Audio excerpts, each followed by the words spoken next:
Joe and I are going to talk about a couple of housekeeping things with the Seattle Mariners, including a possible extension for Logan Gilbert and an injury to one of the Mariners' top prospects down in the Arizona Fall League. We'll then talk about if Victor Robles is going to be the starting right fielder next year, or if the Mariners need to have a backup plan in case there's some regression for Victor Robles. And then we're going to play a game of Would You Rather. It might be about baseball, it might not. You'll just have to wait and see. Thank you guys so much for watching episode 131 of the Hit It Here podcast, part of the Bleav network, available on all your favorite audio platforms. Be sure to give us a 5-star review. And this is the Sparktimus Prime episode of the podcast, and I am here with Joe. Joe, how are you? That's a name. I feel like we talk about like the next one's coming up at the end or like right before we're about to record for the next one, whatever. I don't remember Sparktimus Prime. That's a pleasant surprise, I think, for episode 131. I think transitions go crazy. What? I'd like to fess up. There's no T in it. It's actually just Sparkimus. That's my bad. That's not Sparktimus. I mean, you're just trying to give it the Optimus Prime feel. All right. You know, things that we didn't see coming. Colton messing up reading a member for this episode. Another thing. I'm not doing the bet online thing right now. Logan Gilbert and Mariners not yet to have an extension talk. Are we surprised? Like, truly, are we that surprised? I don't think so, right? So it's like, sure, he's having his best year. Maybe there was some little rustlings way back when he was first coming up through the Mariners organization. And I feel like back then they were way off base. Like, they were completely on opposite realms of like what they wanted. And sure, now's the time where we're looking at Logan as he's entering more of his expensive arbitration years and coming off of his best year. Like, how are we supposed to kind of deal with like paying him as he's heading into arbitration? If you want to avoid that, the best way that people like teams, what they do is just they sign him to like a couple year contract to buy out those arbitration years and then maybe 1 or 2 of the free agent years, and they just kind of go from there. Adam Jude, Seattle Times, has said that there's been little discussion about a long-term deal between the two sides and nothing is imminent in that regard. Colton, are you worried about Logan Gilbert's tenure with the Seattle Mariners ending shortly, before that it should? I think that I am, Joe. I think I am. Would you potentially place a bet on Logan Gilbert not being a Seattle Mariner for his entire career? I would. And where would I do that at, Joe? Where would you do it?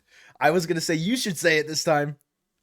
I do it at Bet Online. You Bet Online for being a sponsor for the Hit It Here podcast. Postseason baseball, but most importantly, the NFL regular season is here, and Bet Online is the world's most trusted betting platform and your number one source for everything football. BetOnline has every stat, every matchup, and even live odds and spreads to bet on during the games. And if you think that you know your stuff, get in on the $200,000 mega contest and pick 5 games against the spread every week for your chance at weekly prizes and a share of $200,000. Head to the website today to get in on the action. And remember, BetOnline, the game starts here. So obviously Logan Gilbert, like I kind of said, coming off his best season with the Seattle Mariners, is expected to make around like $8 million in arbitration is kind of where projection models have him. I'm not like overly worried right now as far as like extension talks like not being fully there. I think this is something that can happen over this offseason, like going forward. Although Jude's sentiment about nothing imminent is like kind of like a right around the corner. He's also not a free agent until what, 2027? Yeah, after 27. Yeah. So, like, we've got time to lock him up. I think the issue that maybe some Mariners fans might be looking at with Logan Gilbert is if he continues to get better, he is just going to get more expensive. On the flip side of that, if this is Logan Gilbert's peak and you're paying him off his season for his peak and his like that kind of situation, you might be overpaying for him down the road. Regardless, I would prefer if Logan Gilbert did sign an extension. I think that would be my preference out of all the scenarios kind of going around with certain Mariners players being signed to an extension. I think that the guys at the top 2 of my list are probably Cal Raleigh and Logan Gilbert, mainly just because I feel like they embody, I think, what being a Mariner, like, or what I want being a Mariner to be is what Cal Raleigh and Logan Gilbert deliver. I think it's kind of like my sentiment around that. Like, I think those are 2 guys that could be like pillars of just trying to bring about better, like a better, what's the word? And it's not environment, not morale, but like culture. Sure. I think those 2 guys can breed a better culture of being a Seattle Mariner within the organization. Not to say that other guys can't, but I just think about Cal Raleigh, I think about Logan Gilbert, and I like what they bring to the table. But again, I think that how this kind of like conversation stems is just like an article comes out. It's like they're not close on extension talks. And then that kind of, I think, sets people into a panic because Like, what other news do we have to latch onto right now other than, oh no, they're not going to extend Logan Gilbert? Panic. Nothing changed.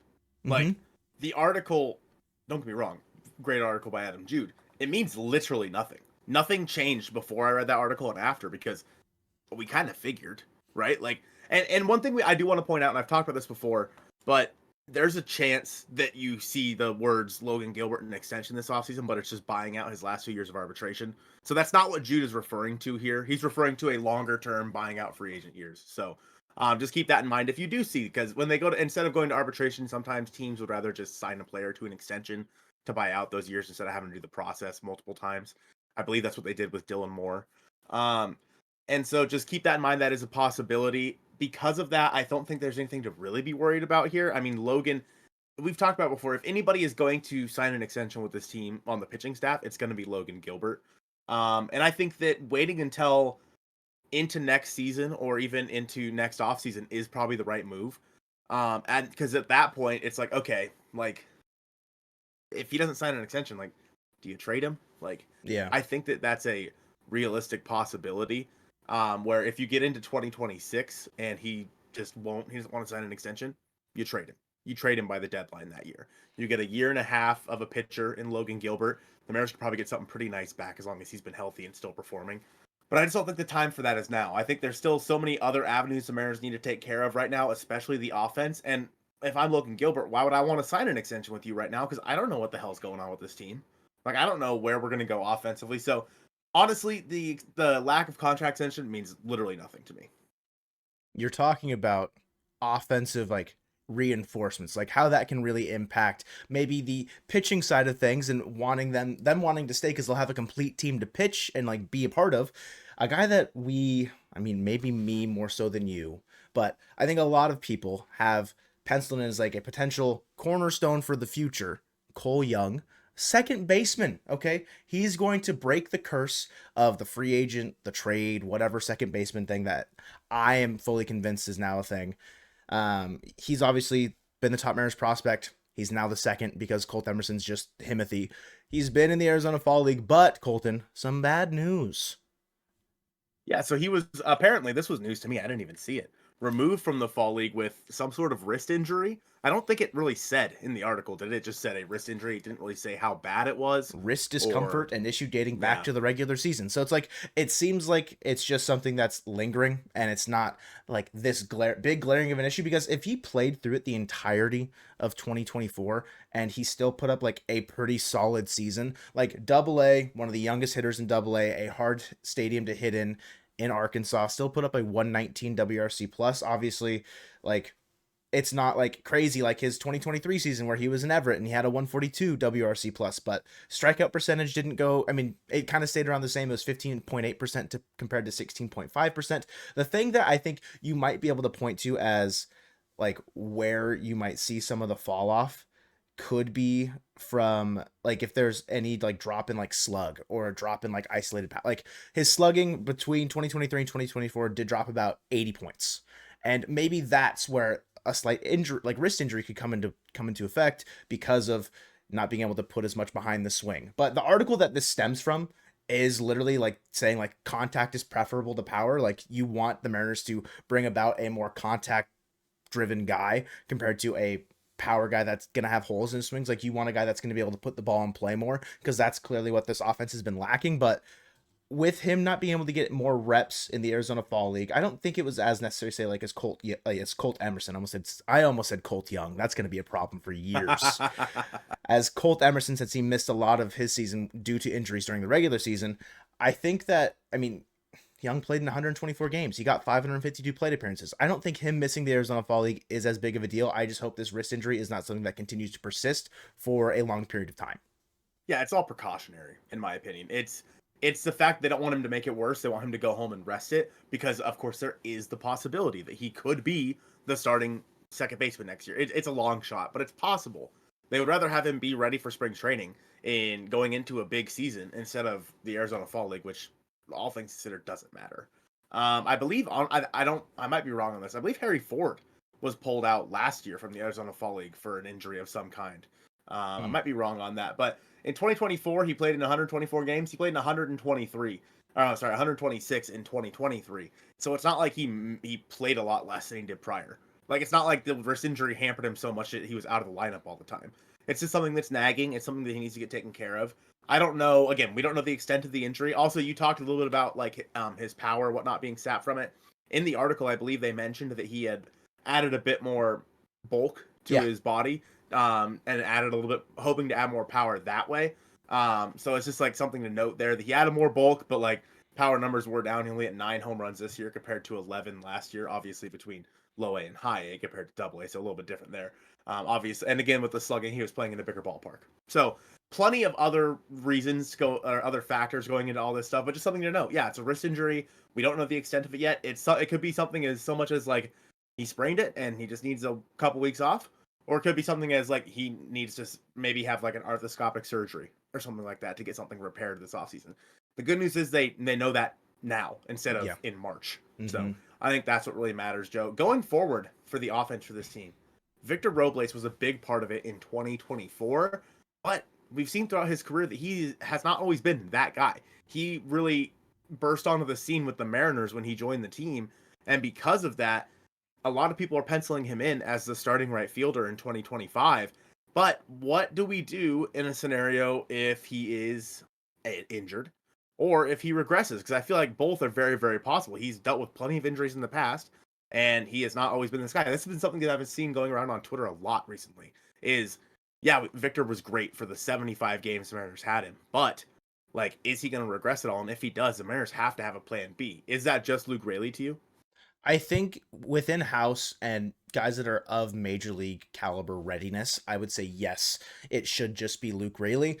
I am okay with penciling in Robles as your everyday right fielder until he loses that job, and then you kind of like dish out the responsibilities elsewhere beyond that. So like say you give him a month and the like strikeout percentage is back up into like the 25% where he had his worst years in Washington compared to when it was with Seattle last year is at 16.8%. If he jumps up above into like the 24-25%, he's not getting on base, like then you can sort of kind of like lighten his load as far as plate appearances at bats that he's seeing, maybe move him down the lineup depending on where they have him hitting. Because at the end of last year, I mean, he was the leadoff guy. He was that guy for Seattle, but it's because he was playing well enough to stay in that role. I would say just give those opportunities to Luke Raley should he kind of fall off compared to and regress, like you're saying, compared to what he was giving the Mariners in 2024. I don't think it'll be as steep as like I don't think we're going to see 2022 Victor Robles with a 65 WRC plus and a 25.6 strikeout percentage and a slugging of 311. Like, I don't think that. Like, he hit 224. The year before that, he hit 203. I don't think that player, I mean, sure, it's always going to be in there because that's who he was before. But I don't think it's going to be that bad. I really don't. And I could be maybe erring on the side of like a little bit more optimism than others, but if it does dip down to say like into the 250s, then I could see Luke Raley taking some at bats away from him, and then whoever they have at first base is like the backup plan. If it's Tyler Locklear has a great camp and he makes the opening day roster, or you call him up in May if a roster move is needed, or if they bring back Justin Turner, like whatever. I think you have a better chance of filling out a supplementary first base option than going out and getting another outfielder, because you'd probably just rather play Luke Raley in that corner spot if you are able to, and you have a better chance at first base. You could also go with Mitch Haniger if he's still on the team, but like you don't want to do that because he was your least valuable player in 2024. Sure, there's guys out on the free agent market, but I think ultimately it makes sense to sign an infielder that can play first base and allow Luke Raley to go back roaming the outfield every so often if Robles does struggle. Yeah, and there's a couple options for Luke Raley. Like if his bat's hot, you could DH him. Like if Robles is fine, or you could platoon him with Robles. Victor versus lefties, Raley versus righties. There's plenty of options. I look at his numbers. This being Robles in 2024, his BABIP, Joe, was 388. The league average is 295. He got really lucky in 2024 with his with his hard hit percentage being below average at 29.8%. His exit velocities being at 82.3, which is also below average. So it's not like he was hitting the ball hard. It's not like he was crushing the ball, because like you'll look at like Julio, he'll have his BABIPs up a little bit higher because he hits the ball so hard. Then when Sure. he puts the ball in play, it's hard to make a play on it.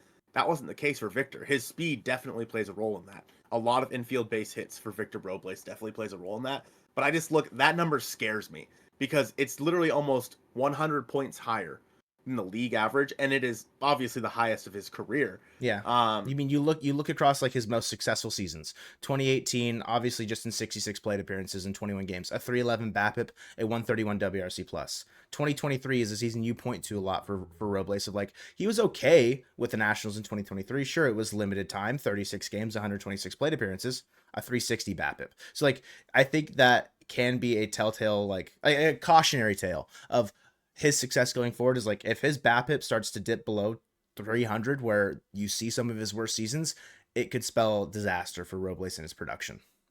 and it's not to say that like I think he's going to go back to being like a below average player. I just think that there's no shot, in my opinion, we see the production that we got out of Victor Robles in 2024 because he was literally one of the best players in baseball. Mm-hmm. I don't think that all of a sudden the Mariners stumbled upon that guy just randomly. He was that way for 74 games, which is awesome. That's the player I think that a lot of people thought he could be when he was coming up. I think you find something somewhere in the middle where he's not like he's probably like a 2.5 WAR guy, which is perfectly fine. Sure. Over like a full season, like yeah, you're saying 70 games, he put up 3 wins. Like, yeah, that's unlikely. Like that's a pace of 6 wins on the entire season, which Robles has never been that guy. Mm-hmm. I mean, he was literally playing MVP caliber baseball. Mm-hmm. So yeah, I mean, I think 2.5, 3 win Victor Robles over the course of 162. His defense going to help a lot too. So maybe even 4 win Victor Robles, over that time because of how good he is defensively. I'm not sure, but especially if he's being platooned with somebody like Luke Raley out there, it's totally fine with me. So I think expectations for Victor Robles may be just a little bit high from what we saw from him last year. We know who Randy Arozarena is. He's been the same guy throughout his entire career. Hopefully he has a better year next year. Obviously, we know the average was down for him last year in 2024. So we know that Julio, we know how good he can be. And then with Victor, it's like, well, everything we've ever seen from him was great. Like live and in person. Sure. But the other, 6-7 years of his career, not so much. So I'll be interested to see what version of Victor Robles we get. But you talked about replacing Luke Raley over there at first base by going out and acquiring some guys. And I think that leads us to our first question: would you rather, Joe? And this, I got to thinking, Joe, would you rather? I was gonna make a bad joke. Would you rather have Yandy Diaz or Brandon Lowe making a trade for either of them? They both have club options for 2026. I Bleav they're both around $10.5 million. So cost wise, these guys are pretty similar. Both guys are on the Rays and have an abundance of infielders down there in Tampa Bay. We don't know where they're going to be playing next year. Yeah. But do we know, or I guess, would you rather have Yandy, or would you rather Yandy? He's boring. Yandy or Brandon Lowe? Who'd you rather take? Oh, I think for the cost. So Diaz, his club options 8 million. Brandon Lau's is 10.5. So Diaz is a little bit cheaper. I think he's a little bit older, but I think he has been one healthier. And what he does as far as a batted ball profile, I think fits better to what the Mariners offense needs, less than what Brandon Lowe does. Sure, at the second base position, Brandon Lowe is a great offensive player. A career WRC plus of 126. Like he puts up consistently 2.5 to three like win seasons. And when he's fully healthy, like in 2021, where he played his career high in games at 149, put up 4.5 wins. It's not going to be great defensively, but that per level of production at second base, you can't really. It's not something that you can deny. I look at. I think I'm going to go back to the fact of not batted ball profile. The way that like the hitter profile. Lau strikes out more, doesn't put the ball in play as much. Yandy Diaz, he strikes out about 10% less of the time. Like Brandon Lowe strikes out over 25% of the time. Yandy Diaz strikes out 15% of the time. Sure, the power isn't going to be nearly as high, like as far as slugging is concerned. And 2023, I think, is an outlier season for Yandy Diaz. Like, I think that was his peak, a 163 WRC plus where he hit 330.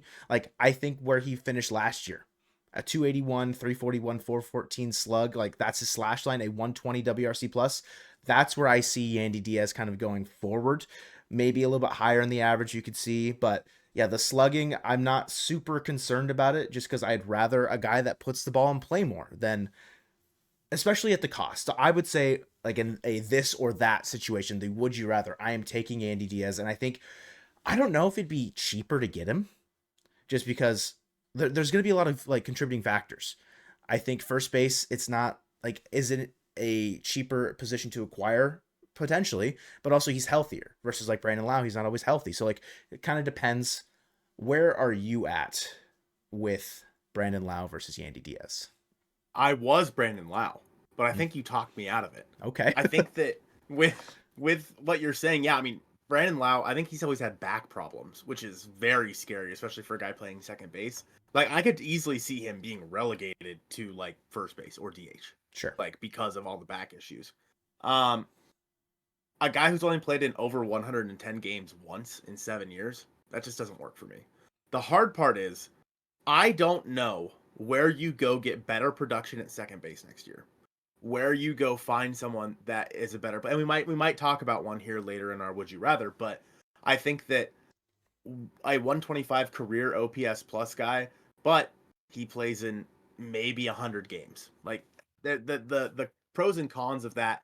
I think that if the Rays are going to move anybody, it's going to be him. Sure. Because of the injuries, because of their middle infield depth. I mean, you think about like Curtis Mead just being put over there at second base. Maybe they want to give him the reins. Um, with Yandy, I mean, maybe they could move Junior Caminero over there to first base if that's something that they want to do. Maybe even like I mean, Aranda, like just give him the right, reins at first. Like there's options for them, like you're saying. yeah. And so, in terms of packages, I would assume the packages would be probably similar, in my opinion. Yeah. Like, I it might cost a little bit more for Yandy. Again, similar control. But Yandy has been a much better player over his career, plays first base, and is healthier. We can talk about the whole Yandy Randy drama thing. Doesn't matter to me. They're baseball players. I don't care. Figure it out. Um, but yeah, I think that I would lean towards Yandy Diaz in that situation simply because of the health. Again, the only thing that really sticks out to me is just position of need. We already have Luke Raley. Like, is Yandy Diaz so much better of a first baseman than Luke Raley compared to Brandon Lowe over Jorge Polanco? I don't know. Mm-hmm. Like, that's a really tough question to answer.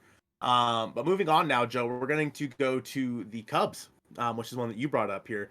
And it was a question between Nico Horner and Michael Busch. This one's actually pretty interesting to me because Nico Horner is a guy that was talked about quite a bit last offseason that we talked about specifically. And Michael Busch kind of seems like a man maybe blocked a little bit. Where are you at with this trade? So I think what is really dependent in this one specifically for the Cubs going forward is what Cody Bellinger does.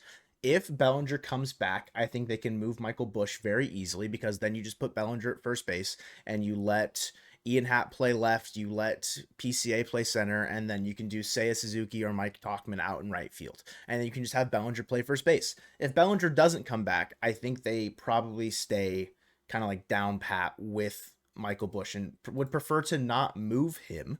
But they've also got they've got guys kind of like pushing, kind of like knocking on the door essentially down in their farm system. Moises, I think it's Ballesteros. It's a double L. I'm not sure. He's one of their top prospects. He's a catcher slash first baseman. Like if he kicks Michael Busch out, I wouldn't be surprised, right? Like that's a guy that I could see definitely making waves for them next year.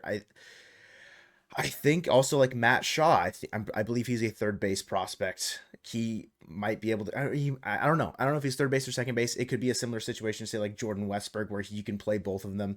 But if I'm looking at control and cost, obviously Michael Busch was just acquired by the Cubs last season, and he has he's got zero service time essentially. Last year was his first main year. He's not a free agent until 2030. He's going to be making the league minimum. He put up a two and a half win season basically over there playing mainly first base.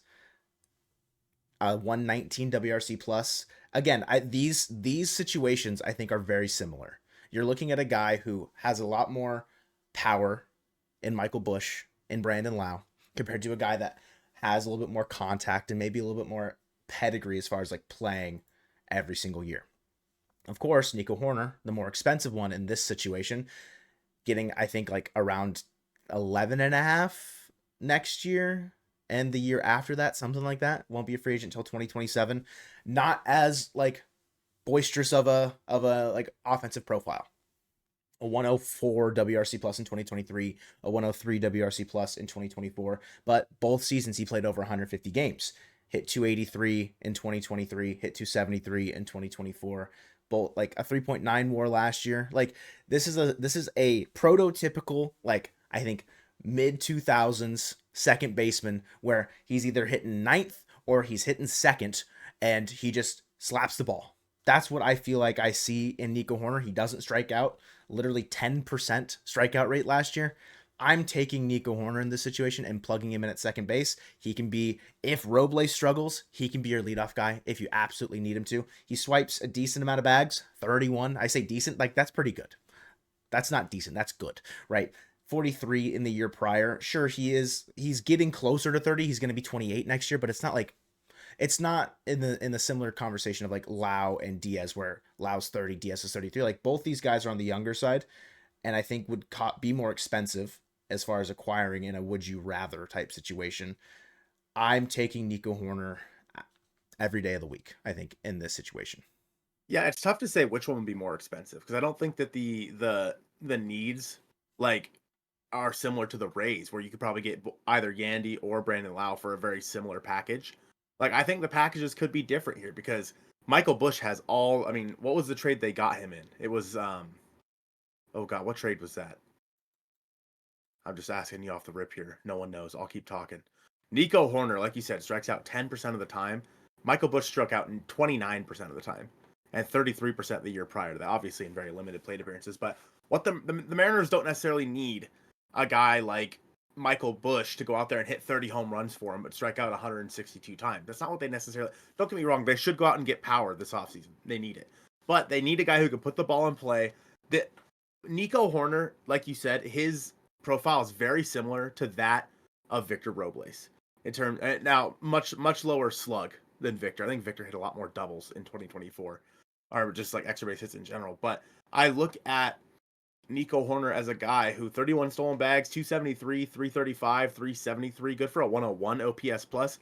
We've talked about how OPS plus and WRC plus is a very imperfect statistic, and I think this is one of those scenarios. I mean, you look at Luis Arraez, imperfect statistic, but for OPS plus because he is such a big part of what the Padres did this year. Nico Hoerner also plays a bigger position of need. Again, second base compared to first base. I mean, you could put Michael Busch at third base if you want to. I don't really know how he grades out defensively over there. Not good. Now I was gonna say he's probably a future first baseman if I had to guess. He was 140 plus games at first base last year.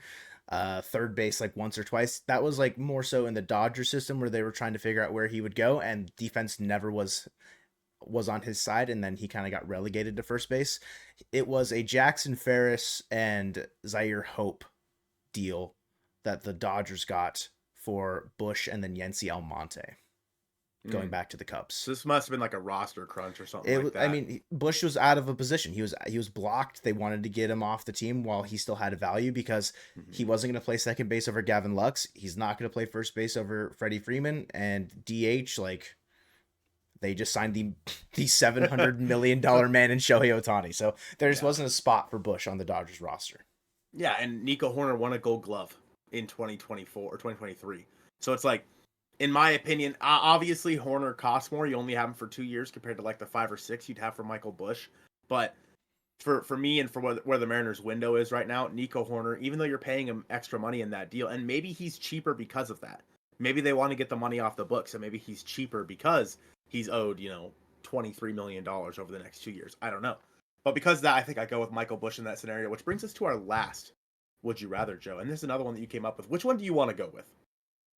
Oh, not both young prospects. Okay. Because that to me seems like it's just like we're poking a hornet's nest. Like it's not, neither one's going to work because trying to acquire, we're going to the Orioles, a trade partner as old as time at this point with the Seattle Mariners, as far as they need pitching, we have pitching, they have young infield prospects, we need those cost controlled kind of guys.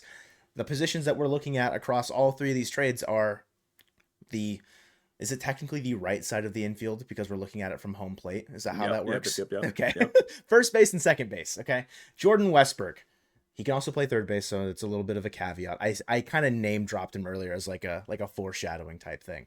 Obviously, Jordan Westburg is kind of like the Mariners' prized possession as far as what you can get in an Orioles trade package. I think as far as position needs and what he's been able to produce at the major league level. Sure, in his rookie season, he was a below average league average bat, but last year in 107 games, he did get hurt a little bit, but 107 games, he put up a 125 WRC plus, almost 3 wins according to F4. He slashed 264, 312 with a 481 slug. So this is a guy at second base. Again, you can play him at third if you need him to. He's got pop. 18 home runs, drove in 57. That's not true. Drove in 63 RBI. He was 57 runs scored. My apologies. Strikeout rate a little bit less than some of the guys that we've talked about already. 21.7% last year. So I think, and it went down after his rookie season. I think this is a guy that will hover around 20% for the majority of his career. Doesn't walk a ton, but you don't need him to. He was kind of like he was like 50-50 third base, second base. He played 67 games at third, 53 at second. Obviously, they've got Jackson Holiday. Like, there's a lot of infielders there in Baltimore. It's going to cost a lot because he's not a free agent until 2030. I think he costs more than Michael Busch, flat out. I think what his value is high. Like, his ceiling is higher than Michael Busch's. He's, I think, just a year younger, but I think provides more versatility and an offensive profile that is not completely void of like what Michael Busch will provide as far as power is concerned. The second half of this, would you rather, is Ryan Mountcastle. We're not going with Kobe Mayo because I think if you're trading for like the same kind of thing there, I think there should be some sort of discrepancy between the guys, just in the sense that Mountcastle, this is a situation where the player's not going to be as good. You don't have him for as long, but he's going to be cheaper. And with how the Mariners front office has kind of laid out the last couple of years as far as payroll is concerned and just how we know that they operate, getting the cheaper guy might not be the most lucrative thing to say. Seems like the more likely of the situations. 1.5 wins last year, according to Fangraphs, a 108 WRC plus, similar strikeout percentage to Jordan Westburg, 22.5%, did play 124 games, popped 13 home runs. He hasn't really been that big slugging power guy, I think, since 2021. I mean, his slug has kind of fluttered around like 430, 450-ish since then, when he hit his high watermark of 487, not counting the COVID year. But I think a lot of last year was Ryan O'Hearn was playing really well, and he lost some of his ABs there. Colton, are you leaning Mountcastle? Or are you leaning Westburg? See, I think that the difference here is, like, you have a pretty good idea what you're going to get out of Ryan Mountcastle. He's been pretty consistent throughout his entire career, whereas Jordan Westburg's a guy who's still so young. There's a lot to dream on there. He had a great year, but that, like, you know how it is with young guys. Sometimes, you know, the book starts to get out on them. They start to flounder a little bit. And I worry about that with Westburg. With that being said, I think I have to go with Jordan Westburg because of the ability, because of what he can be. I think that you're able to put him at third base, which the Mariners really don't have an answer for in their system right now. He immediately plugs that hole. I think that's where I'd put him, frankly. Maybe second base in 2025, and then third base in 2026 when, like, Cole Young or whoever's here. If you do think Colt Emerson's going to move over to third base, maybe you keep him at second base. Like, I don't know. Like, there's plenty of moving parts there. Mountcastle, he's not going to win you a Gold Glove over there at first base. Played a lot of DH in 2024. But he's a guy who very consistent hitter. 255 in 2021, and then 250, 270, and 271. Put up OPS pluses right around 110 to 115 every year of his career. Like, that's not an all-star, but like it is stability, which is something the Mariners need with Ryan Mountcastle. And I think that injuries scare me, like with both guys. I think Westburg dealt with a pretty. What was his injury this year? Was it his wrist? I'm not sure, but he only played like a little over 100 games. It kept him out, I think, for the majority of, I think, August and September, like the large part of that, and then he came back for the postseason. Yeah, it really screwed up my fantasy team. Unbelievable. Bastard. But yeah, so I think that I have to lean towards Westberg because of what he can bring to the table in the future. Obviously, you'd only have Mountcastle for 2025 and 2026. So I got to go with the guy you're going to have longer term. Also, I think he's friends with Bryce Miller or Yeah. something like that. They played together at like Texas A&M or something like that. Or maybe it was high school. I don't remember. But like, that's fun. That's cool. So like It's maybe a good Bryce time. Miller's like, cool, let me sign an extension to stay with my good friend, Mr. Westberg. You know, I don't know. But like Ryan Mountcastle, he's a guy that I've seen before. I don't think he can catch anymore. Is he even still listed as a catcher? I don't know if No. he came up as a catcher. Didn't he? I Hold don't on. think so. I gotta look now because I swear to God he did. If he did, that's news to me. I'm All thinking right. maybe you're thinking about Tyler Soderstrom from the Oakland Athletics, who came up as a catcher and is now a first baseman. I will say, I'm Yeah, he leaning. didn't catch. Yeah, I didn't think so. I'm leaning Mountcastle. I think Okay. he'll be easier to replace within the Orioles system, and obviously will be easier to acquire as far as the Mariners are concerned. You might be able to get a reliever from the Orioles in this situation, depending on like what this trade package kind of boils down to. Mountcastle's going to get around like 4.5, maybe 5 million in arbitration. I think is probably where he's at. I can look at it really I quickly. think he's Actually, supposed to get 6. Yeah, is it 6 million is what's estimated. Yeah. Okay, 6.6. I think probably 4 was what he was getting last year then. So 6 million for a first baseman that's going to put up a 110 WRC plus. Like he will be pretty stable for you over there, like 120, 130 games. If we're really worried about Robles' regression, I like that play better, especially because what it's going to cost to get Jordan Westberg. Like you're not going to be able to get Westberg without trading some of your top level prospects, and that's likely going to have to be your pitching prospects. And if we're worried about how we're going to be able to replace Gilbert when he's not with the team anymore, if he's too expensive, or if they do end up trading someone in the next year, maybe not this offseason, but in 2025 they could, or 2020, like I worry about how replacing him will go, and you're going to have to empty a lot of your pitching prospects for that if you're not trading one of your top end guys already to get Westberg. I just think logistically getting Mountcastle it makes more sense. It's going to be a very, very interesting offseason of how they kind of fill out the roster. I mean, Lyle in the Mariners roundtable discussions, I don't want to reveal too much out of because I don't know when this specific part's going to go up, but he's expressed a lot of disdain, I think, to how this offseason will likely unfold. And I don't think that's an unreasonable emotion to feel. Yeah, I hate that we are in this offseason already feeling so discouraged, but life of a Mariners fan, man. It's my favorite thing about it. Thank you guys so much for watching episode 131 of the Hit It Here podcast presented by Bet Online, the Felipe Gutierrez episode, and go Mariners. Goat. Felipe Gutierrez. Oh, my apologies, true.